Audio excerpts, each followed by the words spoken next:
히브리서 6장 1절 말씀부터 다 같이 읽겠습니다. 시작. 그러므로 우리가 그리스도의 도의 초보를 버리고 죽은 행실을 회개함과 하나님께 대한 신앙과 세례들과 안수와 죽은 자의 부활과 영원한 심판에 관한 교훈의 틀을 다시 닦지 말고 완전한 대로 나아갈지니라. 하나님께서 허락하시면 우리가 이것을 하리라.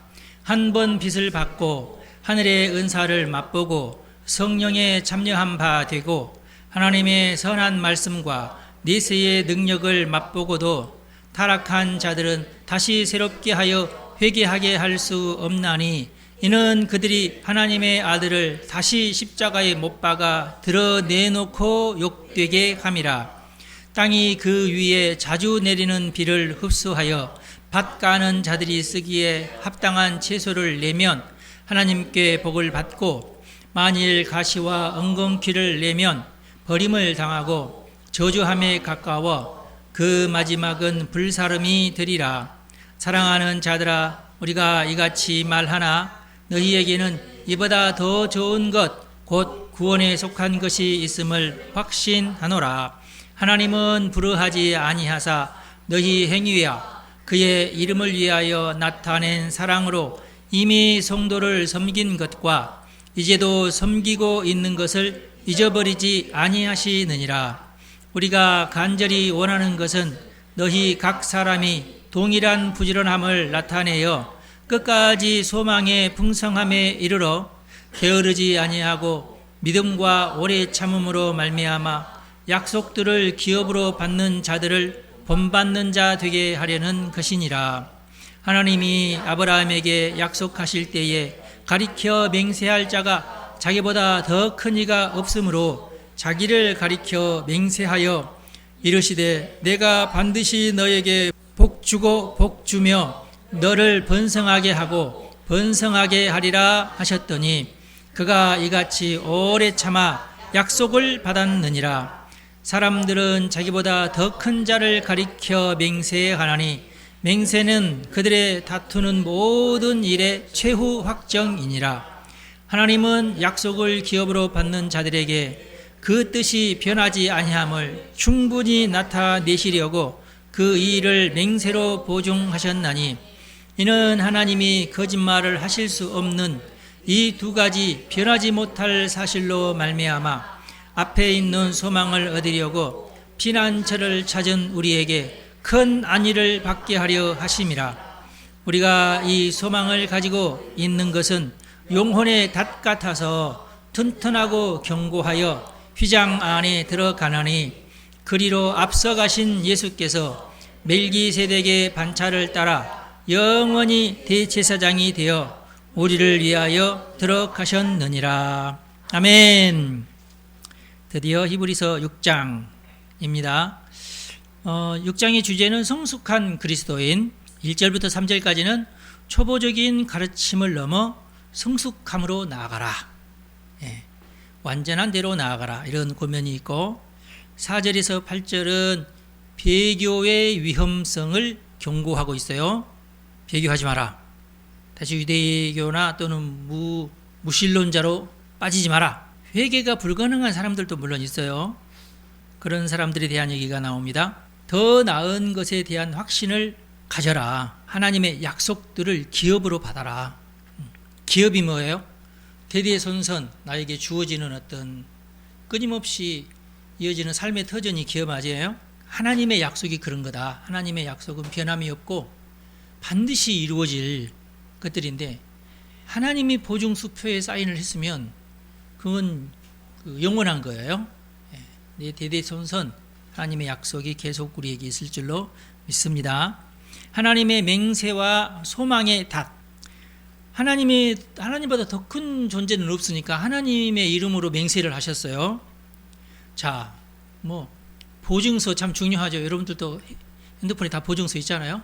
또 나라에서는 또 나라대로 등기 권리증 이런 것을 다 이제 가지고 보증을 해주죠. 이거 이 사람 거야 하고 이 집은 누구 거야 딱 이렇게 해서 어느 누구도 그것을 침범하지 못하도록 대신 이제 그 대가로 이제 세금은 내야 됩니다. 우리 하나님도 헌금 받으니까. 근데 하나님에게 헌금 필요 없죠. 교회 운영하는 데 필요한 거니까. 그것이 마치 소망의 닷이 되었다. 꽉 붙들어 매놓은 어떤 결코 변동되지 않는 그런 재산 같은 거죠. 근데 영혼의 닷 같은 휘장 안으로 들어가거라. 성소에 들어가고 하나님 나라에 들어가게 되는 보증, 영생에 대한 보증, 어떤 성소는 어떤 죄사함에 대한 보증. 하나님께서 맹세까지 하셨으니까 다 사람은 여러분 잘 아시죠? 평상시 잘 안 쓰니까 잘 모르죠. 배가 움직이지 않도록 배에는 항상 뭐가 있냐면 나룻배 이런 거 말고 그 쇠줄로 이렇게 매달려 가지고 이렇게 생긴 거 있어요. 그럼 그걸 이제 어디에 정박하려면 그 닷을 쫙 내리죠. 그러면은 그 다시 땅바닥을 이제 딱 이렇게 고정되니까 배가 움직이지 않습니다. 물론 이제 흔들거리기나 그러진 해도 그 닷이 뭐냐? 예수님의 약속이다. 하나님께서 인증서를 발급해 주셨다. 예수님도 성소의 휘장 안으로 들어가 대제사장으로서 휘장 안. 휘장은 성소의 휘장이 뭐예요? 그래서 우리가 예수의 피를 힘입어서 이제는 대제사장이 아닌 우리도 휘장 안으로 들어간다 그 말이에요. 예수님은 십자가에 달려 돌아가시면서 자신의 몸이 찢기면서 스스로가 휘장이 되어서 휘장이 몸이 찢겼고 스스로가 제물이 되었고 스스로가 대제사장이 되어서 하늘의 모든 죄에 대한 어떤 그 형벌을 다 당하시고 어디로 올라갔어요? 죽으시고 나중에 부활하시고 승천하셔서 하늘나라로 올라가셨죠? 그리고 이제 재림을 하시는데 우리도 그 휘장 안으로 들어가야 된다.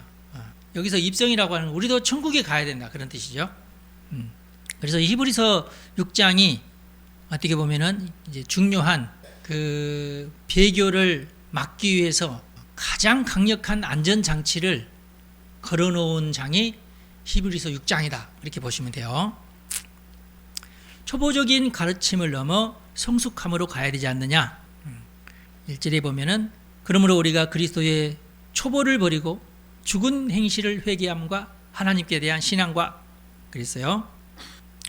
초보적인 가르침을 넘어서 성숙한 자가 돼야 된다. 초등학교를 졸업했으면 중학생이 돼야 된다. 조금 중학생 발전을 해야 돼요. 신앙적으로도. 그리고 완전한 대로 나아가자.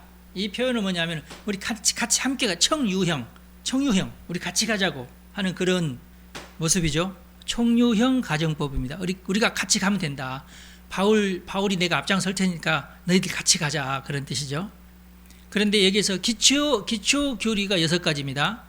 반드시 회개는 해야 된다. 자기가 죄인인 것을 깨닫고 회개는 할 줄 알아야 된다. 그 다음에 믿어야 된다. 믿음, 신앙. 그 다음에 세례도 받아야 된다. 그리고 안수도 받아야 된다. 그 다음에 부활을 믿어야 된다. 그 다음에 심판도 믿어야 된다. 이 6가지 기초 교리. 이것은 반복 학습의 대상은 아니에요. 통과해야 할 출발점입니다. 예수 그리스도의 제자라면은 이 6가지는 일단 먼저 출발점이에요. 그 다음에 이제 더 성숙한 신앙으로 나아가야 된다. 그런 뜻이죠. 하나님이 허락하시면, 이 말은 성숙이라고 하는 것은 나의 결단만으로 끝나는 것이 아니라 하나님이 나에게 은혜를 베풀어 주셔야 된다. 그런 뜻입니다. 그래서 대부분의 크리스찬들은 그게 있어요. 하나님이 나를 지키셨구나에 대한 어떤 확신이 있어요. 나는 정말 죄인이었는데 하나님이 나를 구하셨구나. 어떤 사람은 병고침을 받고 깨닫고, 어떤 사람은 탕자처럼 방황하다가 그리고 이제 주께로 돌아와서 내가 죄인이었는데 깨달았구나. 믿음이라고 하는 것은 또 선물이어서 하나님이 내게 믿을 만한 마음을 주셔야 내 마음이 믿어지게 되는 거죠. 그런데 회개가 불가능한 사람이 있어요. 배교의 위험성을 경고하고 있어요. 4절에서 8절까지 아무래도 누구누구는 좀 배교할 것 같아. 그럼 바울은 이 사람들도 잡아야 된다. 이거 어떻게 하면 좋을까? 회개가 불가능한 사람들이 있어요. 한 번 빚을 받고, 그러니까 하나님의 빚을 받았다 그 말이에요. 복음의 빚을 네가 받아놓고 아멘 해놓고 성령에 참여한 자가 되고 성령의 능력을 받았어. 성령의 은사를 받았어. 눈물 콧물 빼면서 회개까지 했어. 네. 그리고 방언도 하고 병고침도 받고 이렇게 성령에 참여한, 성령이 함께 하면서 그 사람이 나는 정말 하나님의 사랑을 받았구나 깨닫기까지 했어요. 그렇게 해놓고 또 타락을 하면은, 여기서 타락은 예수 안 믿는 걸 말합니다. 네. 여기서 타락은 그러면은 살인죄 한번 저지르고, 이거 아니야. 네. 여기서 타락은 예수를 안 믿는 것을 말하는, 교회를 떠나는 것을 말하는 겁니다. 다시 세속으로 돌아가면 그런 뜻이에요. 새롭게 할 수 없다. 예. 성경에는 몇 절이 나오냐? 4절이구만요. 한 번 빚을 받고 성령의 은사를 맛보고 성령에 참여한 바 되고 하나님의 선한 말씀과 내세의 능력을 맛보고도, 그리고도 또 타락한 사람은 다시금 새롭게 회개할 수가 없다. 어떻게 이럴 수가 있느냐? 이건 불가능하다. 이거 왜 그러느냐? 하나님의 아들을 다시 십자가에 못 박는 짓을 하는 것이기 때문에 그렇다. 굉장히 파렴치한 짓이다. 그러지 마라. 그렇게 해서 배교의 위험성을 경고하고 있어요. 근데 이제 이게, 그러면 진짜 신자가 배교할 수가 있느냐? 아니면은 그냥 명목상 이름만 크리스찬, 그러니까 무늬만 크리스찬인 척 한 사람들은 어떨 것이냐? 사실은 안 믿는데 믿는 척, 엄마가 교회 가니까 따라오고 뭐 이런 사람들, 이런 사람들이 예수를 안 믿고 세상에 또 방황을 하다가 나중에 다시금 회개할 수 있느냐? 너 그럴 거야? 안 한다 했어 너. 그래서 신학자들은 이것을 이제 가정적 경고. 만약에 그런다면, 그러니까 이럴 가능성은 거의 없는데, 그렇게 만약에 이런다면 하면서 가정을 하는 거예요. 실제로 배교가 일어났는지 보다는 어떤 경고성이기 때문에 지금 경고하는 거예요. 너 하면서, 너 앞으로 커가지고 너 이제 철 들었다고, 내가 철었을 때 예수를 믿었지 뭐 이렇게 하면서 배신하지 마라 그 말이지. 근데 솔직히는 또 가끔 목사님 아들이면서도, 신학대학에 다니는 아들이면서도 이렇게 예수 안 믿겠다고 세속에 나가는 사람들이 간혹 있기도 해요. 안타깝죠.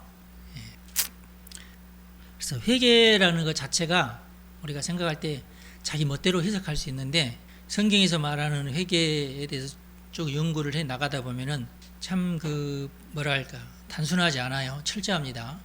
그런데 이제 한국 교회가 그동안 이것을 좀 슬렁슬렁 가르친 그런 경향이 없지 않아 있어요. 그런 것 때문에 많은 사람들의 지탄의 대상이 되기도 했다.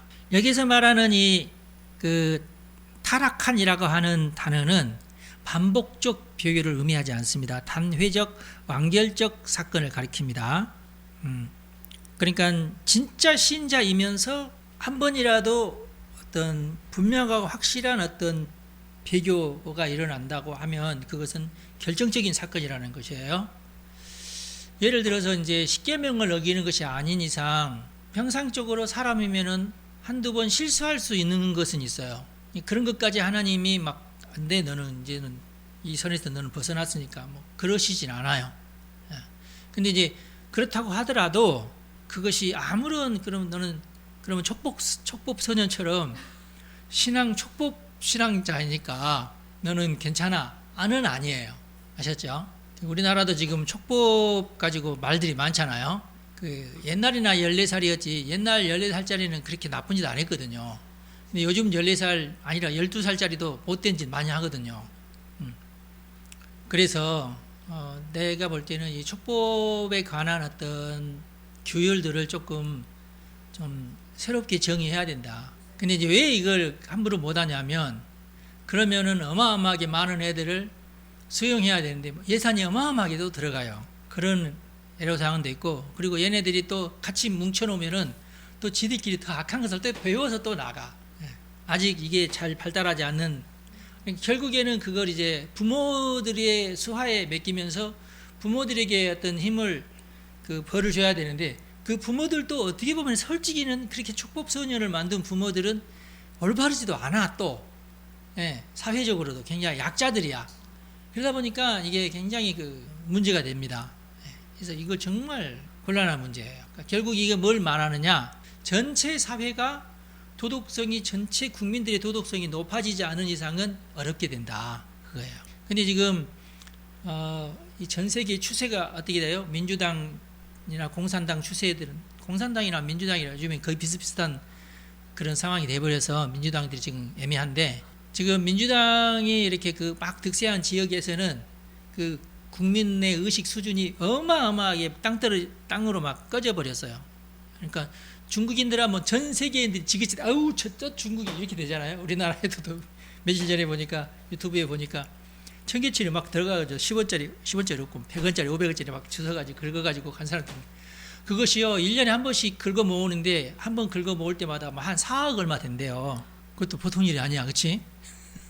일단 하루 들어가가지고 막 긁어 모으면 몇만 원 모으자 하여튼. 예. 그렇게 해가지고 시에서 한 번 이렇게 1년에 한 번씩 싹 모아가지고 이제 어떤 재단에 기부를 하고 그런데요. 그게 다 정해져 있대요, 법으로. 그런데 거기 가서 중국 아줌마랑 아저씨랑 들어가가지고 이게 촉법 소년도 아니고 이게 경찰 빨리 오라고 해서 어떻게 얘네들 그 감옥에 넣어놓으면 감옥에서 또 돈 들잖아. 비행기 값 어떻게 할 거야? 바다에 또 네가 알아서 건너가라. 근데 어떻게 현 정부가 중국과 이렇게 그 좀 사이가 좋은데 어떡하냐고. 그래서 지금 그래서 트럼프 대통령이 전 세계 50개국 그 무슨 법무장관인가 다 모았대요. 근데 우리나라 사람들은 뺐대. 한국 법무장관 오지만 뻔히 한국에서는 와봤자 안 되겠어요. 한국을 안 부르고 다 모아가지고 무슨 일을 했냐면 우리 민주 국가에서는 공산당 세력을 완전히 없앱시다 하는 회의를 했어요. 이번에 보니까 중국이 주도하에 전 나라에 모든 나라에 공산당 사상을 이렇게 막 전파하는 그런 일들이 있다. 이게 지금 공자학원이거든요. 미국에도 공자학원이 그렇게 많았대요. 근데 지금 다 이제 쳐부수고 있어요. 깨뜨리고 있고. 근데 우리나라는 뭐 서울대학교에도 공자학원이 있어요. 곳곳에 공자학원이 우리나라에 있다고 그래요. 그래서 이건 아니다 하면서 우리가 함께 연대해서 이런 쓸데없는 나쁜 사상들을 우리가 빨리 몰아내자. 지금 그러고 있어요. 지금 잘하고 있다고 봐요. 근데 하여튼 계속해서 이렇게 정화 작업을 하면서 각 나라의 어떤 그 도덕적인 수준을 높여놓지 않으면은 전 국민이 고통스러워해요. 범죄함 때문에. 참 이게 문제라 진짜. 그래서 절대로 비교하지 말아라 하는 말이고요. 9절에서 12절까지의 말씀은 구원의 확신에 대해서 강조하면서 선한 행실을 강조하고 있습니다. 너희들에게 더 좋은 것이 있다. 그리고 너희는 그것을 확신해야 된다. 여기서 사랑하는 자들아 이렇게 말했는데요.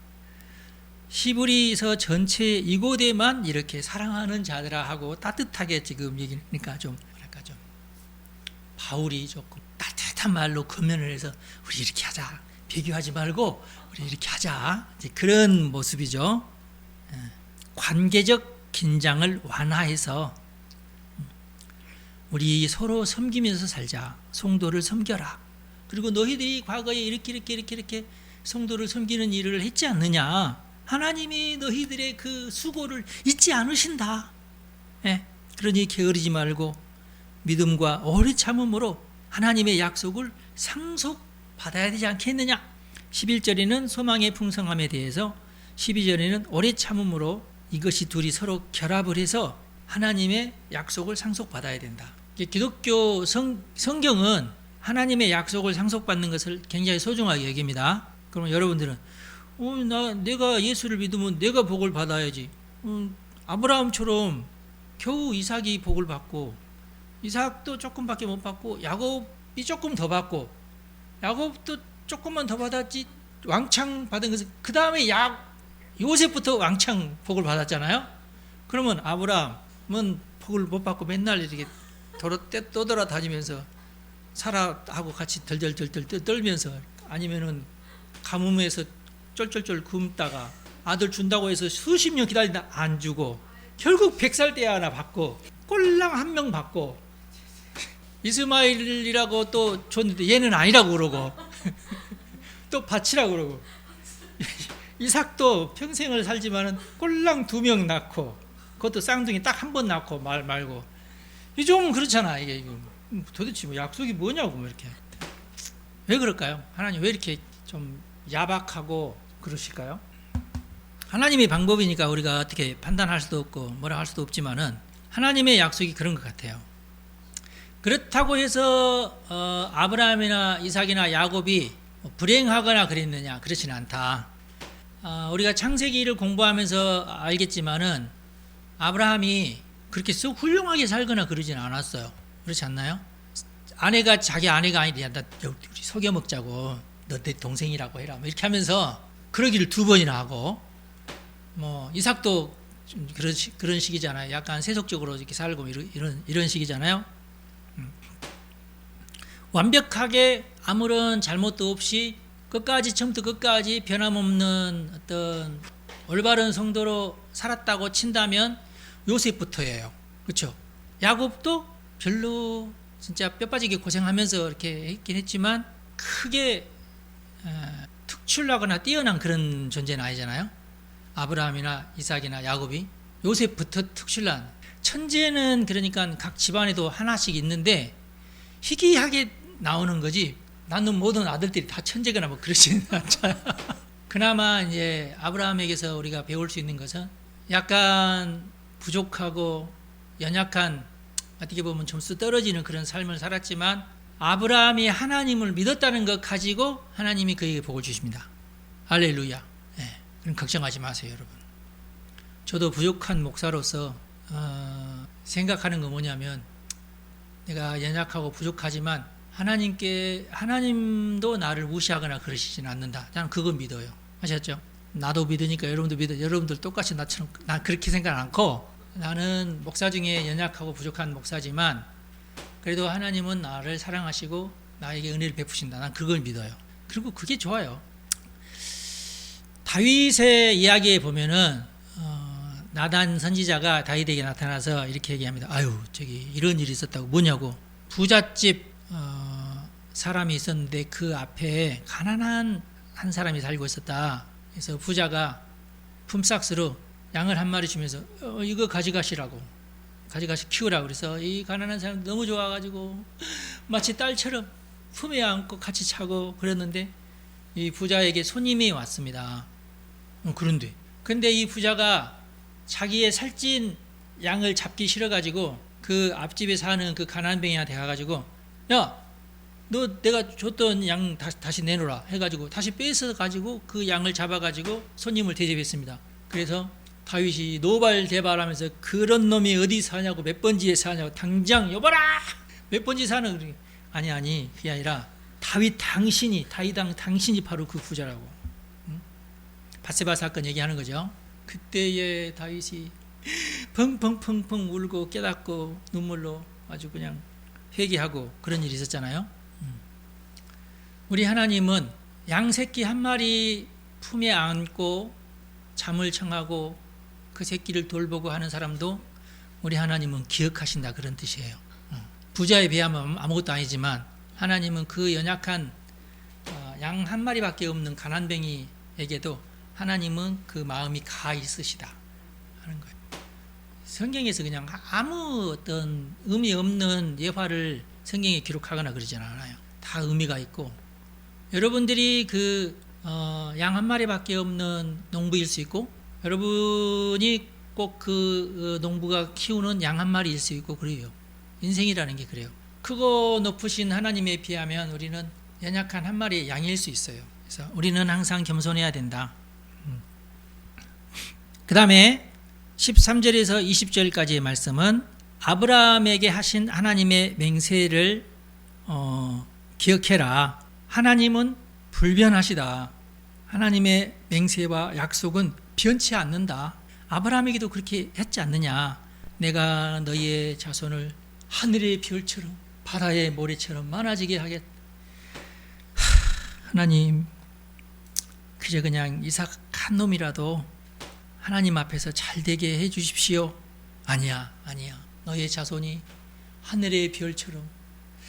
이제 그런 말 그만하시고요. 줄라면 많이 주지 한 명밖에 안 줘놓고.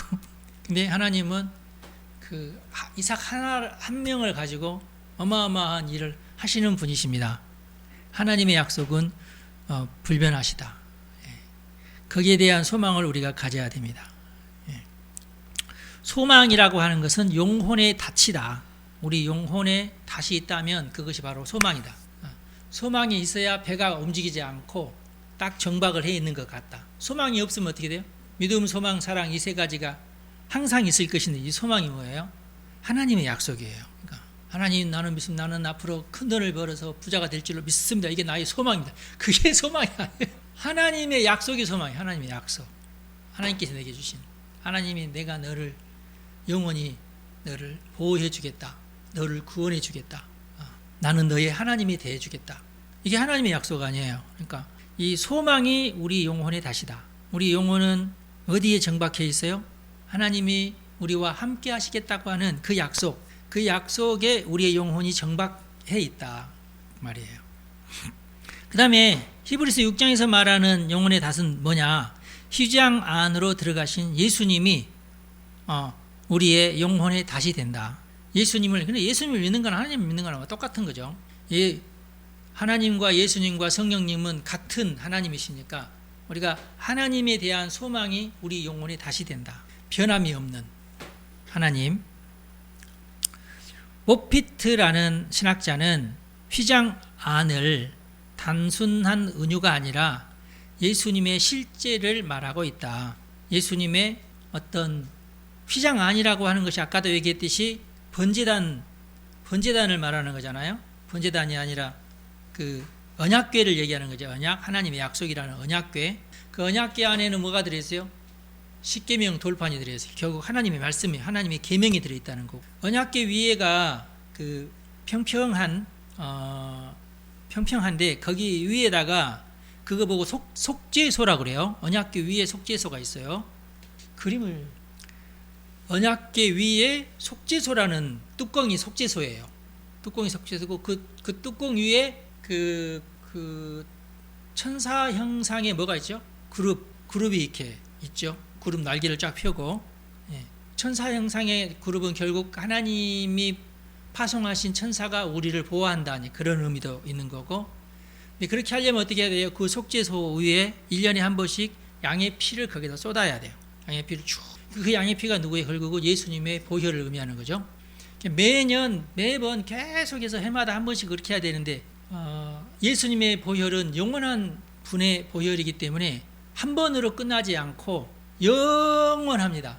1년용이 아니에요. 예수님의 보혈은. 알겠죠? 그래서 예수님 십자가 지신 거예요. 그리고 그 사실을 가르쳐주기 위해서 오랫동안 하나님은 그 성소를 운영을 하면서 유대인들에게 그 사실을 가르쳤던 거죠. 이렇게 해라. 그래서 이 히브리서에서 제일 그 점을 강조합니다.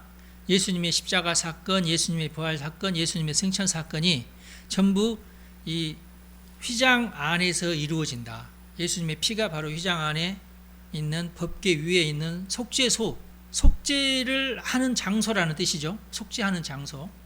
그리고 왜 그 밑에 이제 법궤가 있겠어요? 십계명을 어겼을 때에 그 어김에 대한 어떤 벌을 누가 대신 당한다는 뜻이에요? 예수님의 보혈이 그걸 감당한다는 뜻이에요. 십계명 위에 속죄소가 있는 겁니다. 지금도 마찬가지예요. 하나님의 법을 우리가 이제 배신이 아니라 하나님을 배신하는 것이 아니라 일부러 아싸 나는 촉법이니까 하면서 막 일부러 그 범죄하는 거 있죠. 그것은 하나님 모독하는 행위이기 때문에 이것은 하나님도 그것은 못 깨달았으면 모를까 깨닫고 그렇게 할 수는 없다 그런 뜻이고 우리가 이제 나도 모르는 사이에 내 욕심 너무 앞서다 보니까 내가 실수하다 보니까 보이스피싱에 막 속고 막 이렇게 해가지고 여러 가지 이유로 인해서 내가 죄를 범했을 때에 그 영원하신 예수님의 보혈 앞에 가서 회개를 해야 돼. 근데 너무나 이제 이게 습관화가 돼 있어. 예를 들어서 마약 중독 같은 건 습관이잖아요. 습관일 경우에도 자기가 어떤 충동을 참지 못하고 또 범죄하고 그랬더라도 그래도 이것은 내가 너무 연약해서 계속해서 내가 이러구나 하면서 그럼에도 불구하고 계속 예수의 보혈로 나를 씻어내려야 됩니다. 계속 회개하면서 이제 그렇게 하면서 자기도 속으로 생각하기를 내일 또 와서 뭐 회개하면 되지. 이건 아니다는 거예요. 이건 아니고 그러면 이제 그건 어떻게 보면은 예수님의 보혈을 역이용하는 꼴이 되는 거죠. 그건 하나님도 별로 좋아하지 않. 만약에 그런다면 하나님께 요놈 봐라 그러면서 하나님께서 또 특별 조치를 내리셔서 그 벌을 2배로 이렇게 뻥튀기 하거나 뭐 그럴 수 있어요. 그러니까 여러분들 조심하시고 그러지 않도록 진실되게 하셔야 됩니다. 그리고 이제 내가 이제 안 당해봐서 모르는데 혹시라도 여러분 그런 어떤 위험한 그 도전을 하지 마세요. 나도 한번 마약을 한번 맞아보고 그러나 나는 나의 그 중뇌를 대뇌가 다스릴 수 있으니까 나의 대뇌가 나의 중뇌를 다스릴 수 없을지 한번 실험해 봐야 되겠다. 이런 이런 짓은 안 하는 게 낫다. 뭐하러 이거 마치 이제 이거나 똑같아요. 아파트 한 채가 있는데 한번 내가 불질러 보고 하나님께서 여기에 대해서 나에게 보상을 해줄까 안 해줄까 한번 보자. 이런 거나 비슷한 거야. 그러니까 근데 아파트는 내비두고 아파트보다 더 소중한 거예요. 나의 뇌 아니야. 나의 뇌. 안 그래요 여러분? 어떻게 내 중뇌 망가지고 아파트 얻을래요? 그건 의미 없잖아 솔직히. 내 몸이 제일 소중하니까. 예. 그렇듯이 나의 중뇌를 망가뜨리고 그건 아닌 것 같고 그런 도전은 쓸데없는 도전이니까 안 하는 게 낫겠죠. 그러나 나는 또 이겨낸다 그런 뜻이 아니고 어쩔 수 없이 그런 상황에 됐을 때에 그 중뇌를 이기고 전두엽이 승리할 수도 있다고 봐요. 그러나 그것을 장담할 수는 없다고 봐요. 누가 승리할지 누가 거기서 실패할지는 아무도 몰라요. 근데 자기의 대뇌를 가지고 이렇게 실험을 한다는 것은 어떻게 보면 오만이 되겠죠. 어쩔 수 없이 내가 저 마약범들을 이제 그 좀 소탕하기 위해서 내가 하고 싶지 않지만 억지로 내가 마약을 하게 됐구나. 영화에 생각하면 그런 것이 한 번 있었던 것 같은데 그런 경우가 아니고서는 나는 또 그런 경우라도 절대로 안 하지만 영화나 되니까 그렇게 하는 건데 그것은 내가 볼 때 영화에서나 할 일이지 어떤 수사관이 과연 그럴까? 그런 기사 있나요? 사실 그런 사람 있다고? 한 사람은 있겠지. 하여튼 한 사람 정도는 있겠죠. 네, 돼서 그런 기사가 있었구나. 그렇지 한두 번은 자기가 원치 않았거나 의도치 않았지만은 할 수는 있겠죠. 사고로. 그 다음에 또 마지막에는 이제 멜기세덱의 반차를 따른 영원한 대제사장으로서 예수를 소개하고 7장으로 넘어가게 됩니다. 강해 설교, 기초를 다시 놓지 말아라. 아까 얘기했던 6가지 기초 있죠. 다시 세례받고 아니야 이번 내가 그때 세례받을 때 내가 10계명 다 안 외우고 세례를 받았으니까 이번에는 그럴 필요는 없다. 근데 예를 들어서 진짜 나는 그때 정말 친구들이 세례 받으니까 나는 별로 준비 안 해놓고 줄 서라 가니까 줄 서고 그렇게 해서 hon격기로 나를 받았는데 지금 생각해보니까 내가 그때가 너무 아쉬워. 난 정말 정식으로 정말 깨끗하게 회개하고 내가 세례 받고 싶어. 뭐 그럴 수는 있어요. 그러나 그것이 마치 어떤 복 받는 비결이라도 되는 것처럼 세례 받았는데 올해도 세례 받고 내년에도 또 세례 받고 이러지는 말아라. 기초를 다시 놓지는 말아라. 그렇게 자꾸 기초만 새로 쌓고 다시 허물고 모래성도 아닌데 그러지 말고 기초를 한번 딱 쌓았으면은 그 기초를 기반으로 해서 성숙함으로 나아가야 되지 않겠느냐 그런 뜻입니다. 성숙함으로 나아가시기 바랍니다. 기초 위에 서서 사는 법은 배워야 하지만 기초 자체를 다시 재건축할 필요는 없다 하는 내용으로 어떤 목사님이 강의를 했더라고요. 그 다음에 배교에 대한 경고에 대한 강의 설교가 있어요. 히브리서는 슬픈 책이 아니라 진지한 책이고 거짓 안전을 경고함으로써 오히려 하나님 안에서 흔들림 없는 기쁨을 굳게 하려는 목적을 가지고 있다. 너희들 아무개 내가 이름은 내가 안 적겠는데 누구는 배신할 것 같아서 내가 이렇게 경고를 한다 이게 아니라 어떤 흔들림이 없도록 자꾸 다른 종교나 아니면 무교로 돌아갈 위험이 있는 사람들이 있는 것 같아서 바울이 이것을 진지하게 경고성이 있는 그런 서신을 보냈다. 그래서 거짓 신자의 관점에서 이 서신을 6장에 있는 말씀은 기록했다. 그런 뜻으로 생각하시면 될 것 같아요.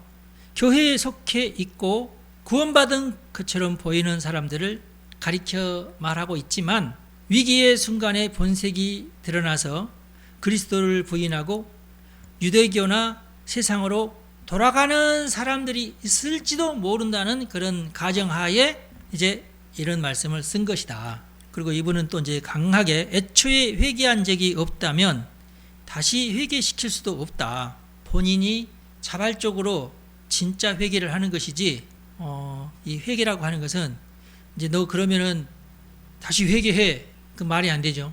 기독교는 무조건 자유의 종교입니다. 하나님은 자유의 하나님이시지 강요의 하나님은 아니시기 때문에. 그리고 이 닷은 바다 밑이 아니라 하늘 위 휘장 뒤로 다시 놓여 있다. 보통 닷은 이게 뭐죠? 바다서 깊은 곳에 닷을 두고 배가 움직이지 않도록 하는 거잖아요. 근데 우리의 닷은 뭐냐? 우리 믿음의 닷은 뭐냐? 하늘에 닷이 이렇게 거꾸로 바다에 닷이 있는 게 아니라 하늘에 닷이 있다. 하늘에 이 밧줄이 묶여 있다. 그리고 이 닷은 어디를 통해서? 휘장을 통해서 휘장 뒤로 해서 하늘에 닿아 있다. 예수님이 가시는 그 길을 따라서 예수님이 계신 그 하늘까지 이 닷이 놓여 있다. 이 목사님은 참 누군지 모르겠네. 내가 써놓을 거 잘못했네요. 굉장히 그 신박한 어떤 표현이죠. 예. 우리의 믿음의 닷은 하늘 위에 있다. 바다 밑이 아니라. 하나님의 약속은 결코 실패한 적이 없다. 왜 그럴까요? 하나님은 전능하신 하나님이시기 때문에 그렇습니다. 아브라함이 막 헛짓을 하고 그래도 하나님께서 그래? 그럼 하나님은 요즘에는 AI 컴퓨터로 네가 여기다 돌 놨어? 그럼 난 여기에 놓지? 하고 이세돌이가 어떻게 돌을 놓더라도 컴퓨터가 이겨요. 그렇죠? 근데 하나님은 AI 컴퓨터보다도 훨씬 더 위대하신 분이셔. 수백만 가지의 수가 하나님의 머리에는 있습니다. 그래서 우리가 구약 성경에 배를 타고 도망간 이렇게 하면 튀어나와야 되는데, 예? 요나처럼 오케이 내가 이렇게 하면 하나님도 어쩔 수 없이 느니웨를 멸망시키지 방법이 없을까요? 하나님도 요나 이놈 난 도망갈 줄을 몰랐네. 그러면 할 수 없지 뭐. 에이 니니웨를 멸망시켜야죠. 하나님께서도 멸망시킬 거야. 요나는 니니웨가 빨리 망하기를 바랬어. 요나야, 니니웨 멸망시켜야 되는지 아시잖아요. 야, 네가 가라. 네가 가서 회개하라고 해라. 싫어요. 쟤네들 다 죽어야지 절대로 회개시키시면 안 됩니다. 빨리 가서 회개시켜라. 네가 가서 3일 동안 다니면서 하나님의 어떤 저주를 선포하면서 회개하라고 외쳐라. 싫어요. 에라. 하나님이 꼭 나를 보낼 것 같으니까 내가 볼 때는 요나에게 그 요나 목소리가 조금 특이했을 것 같아요. 니니웨 백성들의 귀에 니니웨 백성들의 DNA에 보면은 그 귀가 그 유전적으로 그 족속들의 귀가 요나의 음성에는 크게 반응하도록 되어 있는 귀야. 음악 하시는 사람들 이해가 돼요? 어떤 음에 제일 반응을 하나요? 어떤 음계에? 없네. 없어요? 그래요? 그러면은 보더콜리 아시나 여러분? 보더콜리? 양머리 개예요. 보더콜리는 무조건 자기 주인의 음성만 알아듣습니다. 누가 옆에서 뭐라고 해도 안 해요. 안 움직여. 주인이 하면은 하면서 엄청 충성스럽게 하면서 쫙. 양들도 똑같아요. 주인의 음성을 알아듣습니다. 양들이 그래서 희한해요. 그래서 예를 들어서 프랑스 양이 영국으로 팔려가잖아요. 그럼 반드시 그 양을 키우던 목자를 같이 데려갑니다. 가서 영국에 있는 목자하고 같이 일을 하면서 이 양들이 이 친구의 말만 듣다가 이 친구의 말도 들어야 되니까 이 친구한테 얘기를 해줘요. 이렇게 이 친구 따라서 해. 근데 맨 처음에 잘 못 알아들어. 그런데 같이 계속 이렇게 같이 하다 보면은 그래서 우리 주인이 저 사람 바뀌었구나 이렇게 하면서 양들도 그 음성을 알아들어요. 그게 이제 예수님이 하신 말씀이잖아요. 그렇게 해서 아마 내 생각에는 이 요나가 그렇게 조금 건방지고 조금 모난 데가 있지만 니네 사람한테는 요나 제가 가야 되는데 하는 게 있었어요. 이제 이해가 되시죠? 그래서 너 가거라. 얼큰이 잘 됐다. 나는 절대 저놈들이 회개하는 거 원치 않으니까 도망가 버려야지 하면서 다메섹까지 어디로 가는 배를 타고 다시스로 가는 배를 타고 주랭랑을 쳐버리고 아싸 배 탔으니까 이제 어쩔 수 없지 뭐 하면서 드르렁 막 파도가 치고 풍랑이 불고 괜찮아 나는 죽어도 좋아.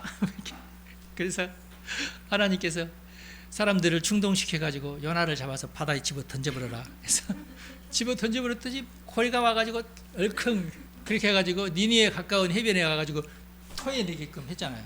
하나님 그러신 분이야. 하나님의 수는 100가지 1000가지 만가지야. 우리가 어떻게 한다고 늦출 수가 없어요. 그렇게 하나님의 수에 내가 이제 억지로 끌려 들어가는 것이 뭐냐? 소망의 닷을 하늘에 두는 거예요. 하나님 나를 인도해 주십시오. 그렇지 않아도 하나님의 약속은 결코 실패하거나 그런 적이 없는데 아멘 아멘 하면서 가면은 더 실패할 수가 없겠죠. 이 믿음을 간직하시기 바랍니다. 그렇게 하고 열심히 살면 여러분들의 사대소는 크게 잘 됩니다. 아유 나는 이미 죽고 없어. 너는 그러니까 하늘나라 가서 기뻐하고 내 새끼들 한다. 하늘나라 갔는데 내 애들이 한 명도 없어. 어떡할 거야? 할 수 없지 뭐. 내 동생 애들이나 난 좀 영원한 세계를 상상하시기 바랍니다. 나의 자녀들에 대한 소망도 필요하다.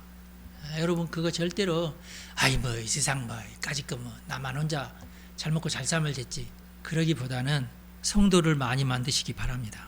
그게 복이에요. 인생은 나 혼자만의 인생이 아니에요.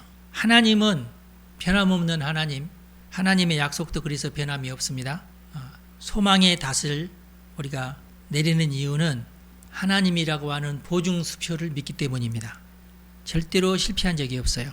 하나님의 목적도 변하지 않습니다. 반드시 하나님은 승리하실 것입니다. 아까 오전에도 말했지만은 이 사탄이 아무리 많더라도 하나님을 이겨낼 수는 없습니다. 하나님은 절대 거짓말 하지도 않습니다.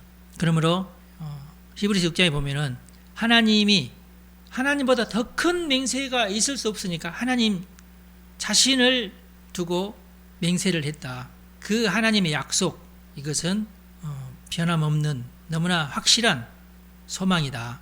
그래서 현재 우리가 폭풍 속에서도 우리가 우리의 영혼을 안정시키는 닷이 바로 하나님이시다. 그래서 우리는 이 닷을 붙잡아야 됩니다. 그것이 히브리서 6장에 있는 말씀입니다.